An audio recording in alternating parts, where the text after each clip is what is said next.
교회 앞 이 호수공원이 있는데요. 거기를 걸어가고 지나가 보신 분 혹시 보셨는지 모르겠습니다.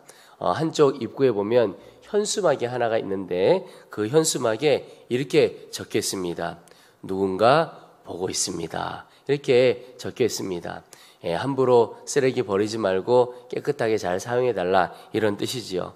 그런데 그런 의미를 가지고 있는 현수막이지만 하나님을 믿는 우리에게 정말 필요한 말씀이다라고 싶습니다. 누군가 우리를 보고 있는 것처럼, 그 현수막처럼 하나님이 늘 우리와 함께 하시고 우리를 보고 있으시다는 사실을 늘 기억해야 하겠습니다. 오늘 24절에 보면 여호와의 말씀이니라. 사람이 내게 보이지 아니하려고 누가 자신을 은밀한 곳에 숨길 수 있겠느냐. 여호와가 말하노라. 나는 천지에 충만하지 아니하냐. 하나님은 어디에나 계시고 하나님은 모든 것을 보고 계신다라고 하는 말씀입니다. 우리가 숨을 수도 없고 숨길 수도 없다라고 하는 사실을 오늘 성경은 말씀하고 있는 것입니다. 요즘 길거리를 가다 보면 카메라들이 참 많이 있습니다. 어떤 지역은 길마다 골목마다 그 카메라가 너무나도 촘촘히 있어서 길거리에서 하는 행동이 다 찍히고 다 보여집니다. 그래서 참 나쁜 짓 하기가 어렵고 숨길 수가 없습니다. 여러분, 그런 도로에 CCTV가 나를 비추고 있는 것처럼 주님께서 나를 바라보고 계신 것을 늘 기억하는 삶, 그것이 바로 24시간 주님을 바라보는 삶입니다. 그리고 이것이 진짜 믿음이라고 하는 거죠. 여러분, 24시간 주님을 바라본다는 것이 어떤 의미냐면 하나님께서 나와 함께 하신다는 사실을 잊지 말고 늘 기억해야 된다, 그런 뜻입니다. 나와 함께 하시는 주님을 바라보아야 한다는 것이죠. 주님이 나와 늘 함께 하시고 나를 바라보고 있다는 사실을 늘 잊지 않고 기억하는 것입니다. 지금은 은퇴를 하셨지만 큰 교회 목사님이 한 분 계신데 이 목사님께서 휴가 때 사모님과 함께 교회를 좀 멀리 떠나셨다는 겁니다. 그래서 좀 편안하게, 아마 여름 휴가였던 것 같습니다. 아주 편안하게 옷을 입고 이런 곳에까지는 교인들 없겠지 그러셨다는 것. 그런데 아주 편한 복장으로 엘리베이터를 타셨습니다. 엘리베이터를 타고 이렇게 내려가는데 같이 탄 분이, 이 목사님은 모르시는 분인데 계속 이렇게 힐끔힐끔 쳐다보더래요. 느낌이 좀 좋지 않았습니다. 왜 자꾸 쳐다볼까? 내가 무슨 뭘 잘못 입었나? 그런데 내릴 때쯤 돼가지고 어느 목사님이시죠? 이렇게 묻더라는 겁니다.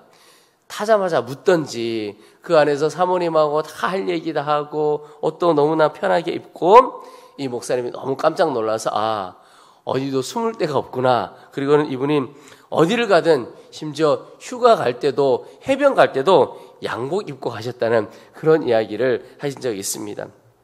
여러분, 우리가 사람도 그렇지만 어디에서도 숨을 수도 없고 숨길 수도 없고 다 하나님이 우리를 바라보고 계신다는 거죠. 사람들만 우리를 보는 것이 아니라 하나님의 눈이 우리를 살펴보고 있다는 사실. 여러분, 이 사실을 기억하는 것이 사실은 내 삶을 놀랍게 변화시킵니다. 늘 하나님이 내 삶의 중심에 있는 삶이죠. 그러면 그 삶은 변하게 됩니다. 표정 하나만 해도 그렇습니다. 제가 유명인도 아닌데 종종 저를 알아보는 분들이 길거리에서 있습니다. 아마 큰 교회에서 오랫동안 사역했기에 그런 것 같기도 합니다. 어떤 곳에는 가서 식사를 하는데 식사 다 할 때, 식당 들어갈 때 아신다고 얘기하시면 얼마나 좋습니까? 이게 모습을 잘 갖추어서 밥을 먹을 수 있잖아요. 꼭 다 먹고 나갈 때 안녕하세요 누구누구입니다 인사를 하시는 겁니다. 내가 밥 먹으면서 도대체 무슨 말을 했고 어떤 표정을 지었을까? 그때서야 막 생각이 나는 겁니다. 얼마 전에는 우리 교회 학교 아이가 이 복도에서 저를 보더니 목사님 안녕하세요 이러면 얼마나 좋겠습니까? 뭐라 하냐면 유튜브에 나오는 아저씨다 이렇게 이야기하는 겁니다. 제가 깜짝 놀랐습니다. 아마 그 아이 부모님이 집에서 우리 설교 영상을 다 올리니까 그 영상을 보는 것을 아이도 본 모양입니다. 그 아이에게는 뭐 목사님이고 누구 이런 걸 떠나서 보니까 유튜브에 나오는 아저씨네. 그 아저씨가 여기 있네. 뭐 이렇게 생각을 한 거죠. 제가 이런 경험을 할 때마다 정말 내 표정이 참 조심해서 정말 조심조심 살아야 되겠다. 여러분, 하나님이 나를 바라보고 사람들이 나를 바라보고 있다는 것, 그것만 하나만 해도 표정 하나도 조심하고 바뀌게 된다는 겁니다. 그러니 늘 하나님이 내 삶의 중심에 계신 사람은 그의 삶이 바뀔 수밖에 없습니다. 여러분, 오늘 예배하는 우리 모두가 우리의 삶의 중심에 늘 하나님이 계시다는 사실을 기억하고 그 주님 붙들고 살게 되기를 축복합니다. 오늘 말씀은 어제 말씀에 이어서 참 두렵고 떨리는 말씀이기도 합니다. 특별히 영적인 지도자들에게 참 두려운 말씀이죠. 오늘 계속해서 하시는 말씀이 25절에 보면 내 이름으로 거짓을 예언한 선지자들의 말에 내가 꿈을 꾸었다 말하는 것을 내가 들었노라.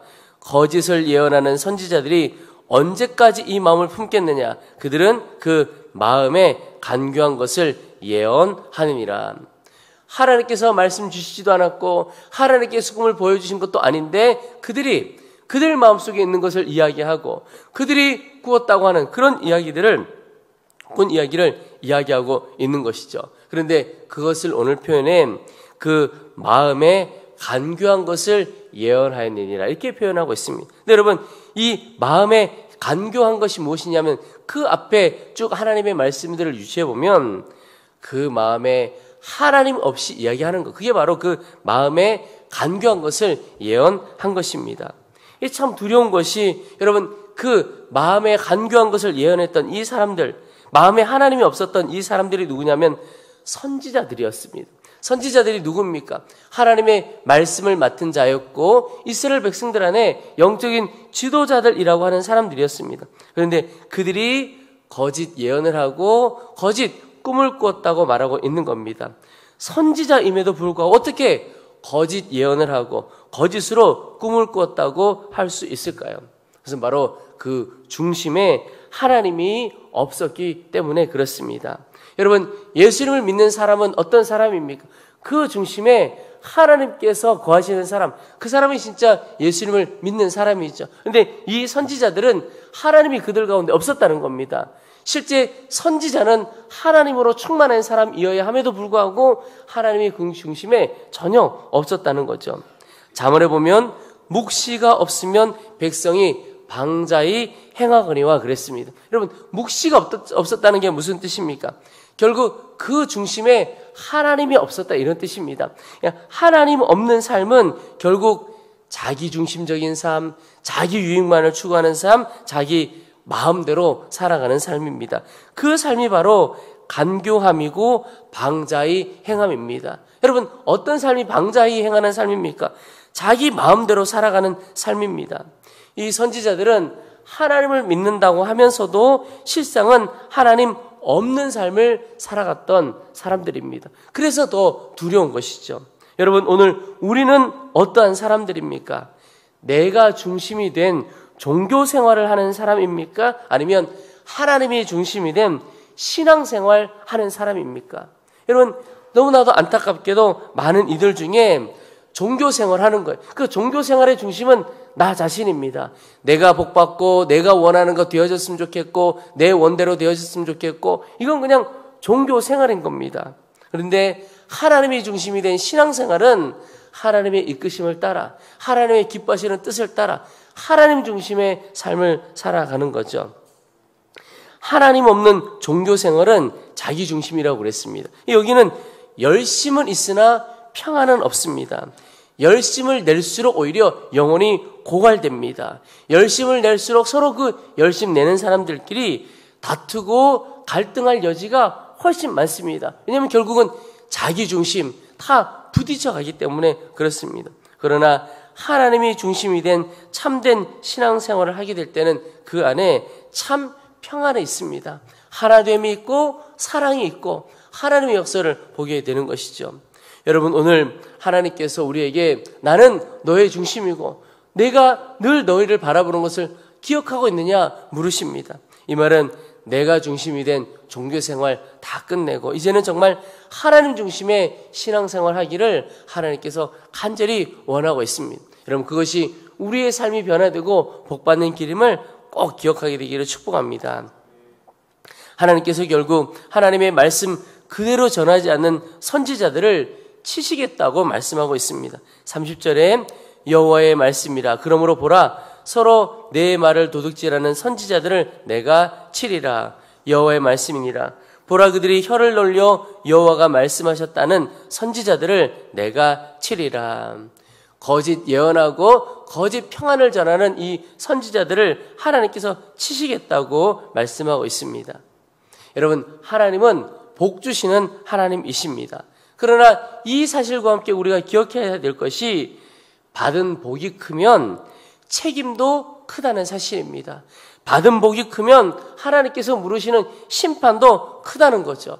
그래서 예수님께서 누가복음 12장에 보면 무릇 많이 받은 자에게는 많이 요구할 것이요 많이 맡은 자에게는 많이 달라 할 것이니라.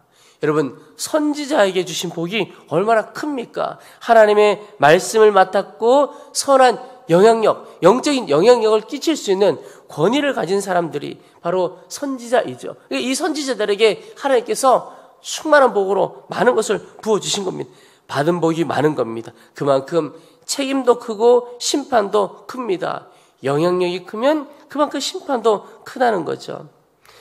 많이 받은 자 중에 그 중심에 하나님이 없으면 심판만 큽니다. 내가 많이 받았는데 하나님이 내 중심에 거하면 하나님의 은혜의 통로로 쓰임받습니다. 더 놀랍게 쓰임받는 거죠. 제 기도 제목 중에 하나가 우리 교회가 오병이어의 역사처럼 은혜를 흘려보내고 우리 성도들 한 사람 한 사람이 오병이어의 기적이 일어나는 현장처럼 수많은 사람들을 먹이고 입히고 유익을 끼치는 은혜의 통로가 되기를 원합니다. 여러분, 그런데 받은 복만 있고 그 안에 하나님이 없으면, 하나님이 우리 가운데 거하지 않는다면, 하나님 바라보지 않고 산다면 오히려 받은 것이 저주가 될 수 있습니다. 받은 것만큼 더 큰 심판과 책임을 하나님 앞에 묻게 되는 것이죠.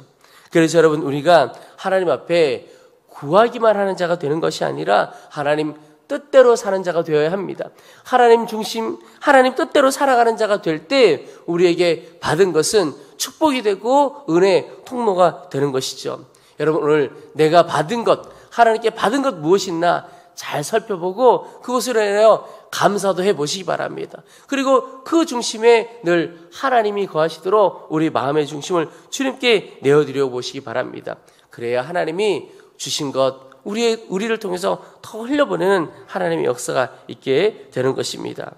오늘 하나님의 말씀이 그대로 전해질 때 어떤 역사가 있느냐? 오늘 29절에 여호와의 말씀이니라. 내 말이 불같지 아니하냐? 바위를 쳐서 부스러뜨리는 방망이 같지 아니하냐?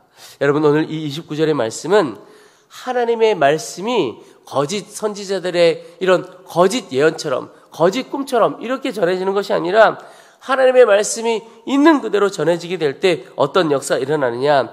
하나님의 말씀이 더러운 것을 다 태우는 불이 된다고 말씀하고 계시고 단단한 자아를 깨뜨리는 방망이가 된다고 말씀하고 있습니다. 여러분, 우리의 자아가 얼마나 강한지 모릅니다. 바위처럼 단단하고 그래서 잘 변화되지 않을 때가 많습니다. 그러나 우리 마음 가운데 자그마한 소원, 하나님, 내가 주님 안에서 변화되시기를 원합니다. 내 인생이 새롭게 되어지기를 원합니다. 그런 갈망과 사모함이 있다면 하나님의 말씀 앞에 서 보시기 바랍니다. 그러면 하나님의 말씀이 우리의 그 굳은 단단한 자아를 깨뜨리고 우리의 삶을 새롭게 하실 것입니다. 어느 며느리 예수 믿으면 시어머니 용서하게 될까봐 예수 안 믿겠다, 그런 분이 있으시다는 얘기를 들었습니다. 여러분, 이 말은 내가 변화되기가 싫다 이런 뜻이죠. 여러분, 그러나 이것에서 벗어나기를 축복합니다. 진정 주 안에서 행복을 맛보기를 원하고 내가 경험하지 못한 하나님 안에서 그 기쁨과 행복을 누리기를 원하시고 그래서 그 갈망과 사모함으로 하나님의 말씀 앞으로 나아가고 그 말씀이 내 영혼과 내 삶을 관통하게 되기를 축복합니다. 하나님의 말씀이 주어질 때 이것이 하나님께서 내게 주시는 생명의 말씀이구나 라고 붙들면 그 말씀이 우리의 영혼을 새롭게 합니다. 여러분, 깨어져야 새롭게 지어질 수가 있는 겁니다. 완전히 무너져야 새 건물 온전히 새롭게 지을 수 있는 거죠. 오늘도 주의 말씀을 가까이 해보시기를 축복합니다. 하나님을 가까이 하라, 그리하면 너희를 가까이 하시리라 그랬습니다. 이 말씀은 하나님의 말씀을 가까이 하는 자를 주께서 가까이 하셔서 그의 영혼고 그의 삶을 바꿔주시겠다, 변화해 주시겠다라는 말씀이죠. 여러분, 말씀으로 우리 가운데 임하시는 하나님을 가까이 하시면 그 하나님이 우리의 마음과 생각을 새롭게 하시고 우리의 인생을 완전히 새롭게 해주실 것입니다. 오늘도 하나님 중심의 신앙생활, 하나님의 말씀을 가까이 하는 하루 되시기를 주의 이름으로 축원합니다.